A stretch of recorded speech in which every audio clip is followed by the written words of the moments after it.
escalating trade tensions with China. President Trump speaking out on negotiations with Beijing after his administration threatened to more than double proposed tariffs on $200 billion of imports from China. Right now, China's not too happy with me.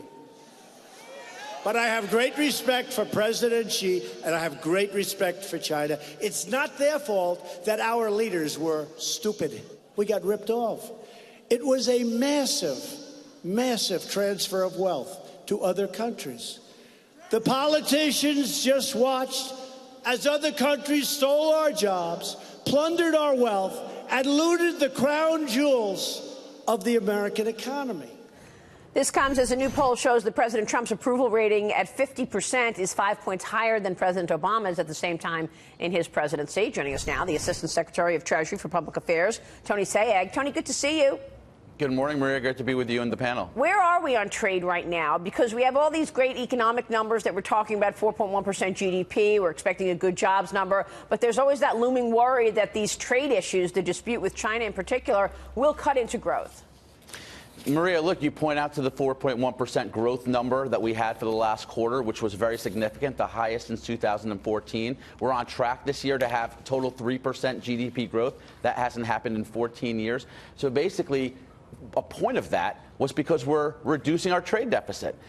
It's a very important part of the economic program of the president that he campaigned on. That included tax reform, which we were successful in achieving, the major deregulatory agenda that we've also been pursuing. And now it goes to trade. We cannot have these nearly $500 billion imbalances in these partnerships as we do with China and not expect the impact to be felt among the American workers, companies, and our American products. So what the president, frankly, is really trying to negotiate and trying to get is a level playing field, a fair and reciprocal trading environment for all Americans to be able to benefit from our trading relationships the way we allow our trading partners to benefit from their relationship with us. Yeah, and we saw the exports up 9% in that GDP report last week. But let me ask you, when would you expect the next official deal to be on the books? Because markets, I think, have been giving this administration sort of the benefit of the doubt, thinking that this is all a negotiation. But at some point, we're going to need to see an actual deal close.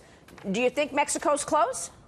I do, Maria, and I do think that we've made great progress on NAFTA, especially working with our Mexican counterparts. The Secretary of the Treasury, Stephen Mnuchin, was there along with Secretary Pompeo a few weeks ago, meeting with the new ministers of the new government there. We feel very good about NAFTA. We feel very good about the EU. As you know, we had a major breakthrough, I would say, because the president has taken what is essential, which is a strong American leadership position in trying to redefine what is free trade. He went to the G7 up in Canada. He said to our trading partners in the EU, hey, why don't we eliminate tariffs, non-tariff barriers, or get rid of a lot of these subsidies that really warp and distort free trade? And that's really what I think you've started to see people responding to. And hopefully we'll be able to have some sort of success with China, because that's a very important market. Yeah. We're trying to increase our export market for our products, our farmers, every American company into China the same exact way, Maria, we allow their companies to compete very fairly and very generously here in America. Right. Tony, as a person who's voted Democrat most of my life, just recently voted Republican for the first time, if you look at the president's agenda and all the things that you're talking about right now, whether it's trade and you look at jobs, jobs in this country now, the people that are being affected seem to be a lot of the folks that are against the president's agendas. How do you get the message to resonate? You know, you got African-American unemployment rates are at all-time lows. You know, you look across the spectrum, everyone's getting affected in a positive way. How can that message resonate?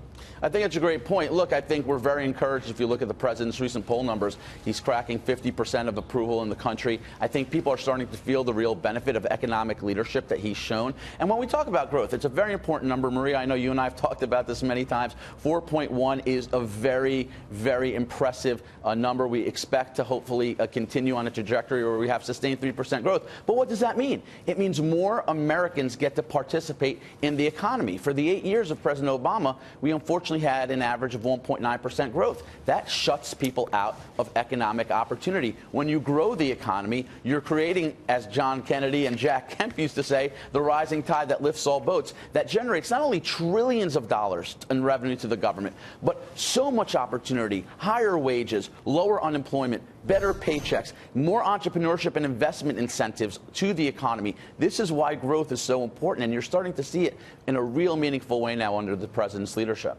Tony, it's Dagan McDowell, but do some people in the administration, and I'm not referring to the president, do they need to be more careful in terms of messaging when it comes to these tariffs? There are legitimate concerns by businesses. I'm just talking about the steel and aluminum tariffs as one example. There are legitimate concerns by businesses in this country who have seen their costs skyrocket.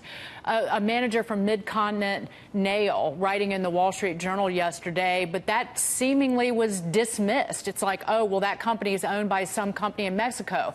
These are still American jobs. And if somebody is worried about their costs going up, if they're a small business owner, I've heard this expressed to me, people come up to me, people who are just starting businesses going, wait a minute, my goods that are manufactured in China are going to get hit with a tariff. Do you need to be more sensitive or at least keep your ears a little bit more open to those concerns? It might be a minority of Americans, but they're still job creators. We certainly are, Dagan, and we are very sensitive to the fact that, unfortunately, a lot of our trading partners have decided to target some of the micro aspects of our economy, and that is unfair. And that's a group that we're going to stand up for. You saw that we had an announcement from the Department of Agriculture last week that is going to support our farmers to the degree of $12 billion because we don't believe they should be unfairly targeted during this time. And sadly, there will be some short-term pain, but the broader picture is opening up the export markets in a fair and reciprocal way. So all of these American companies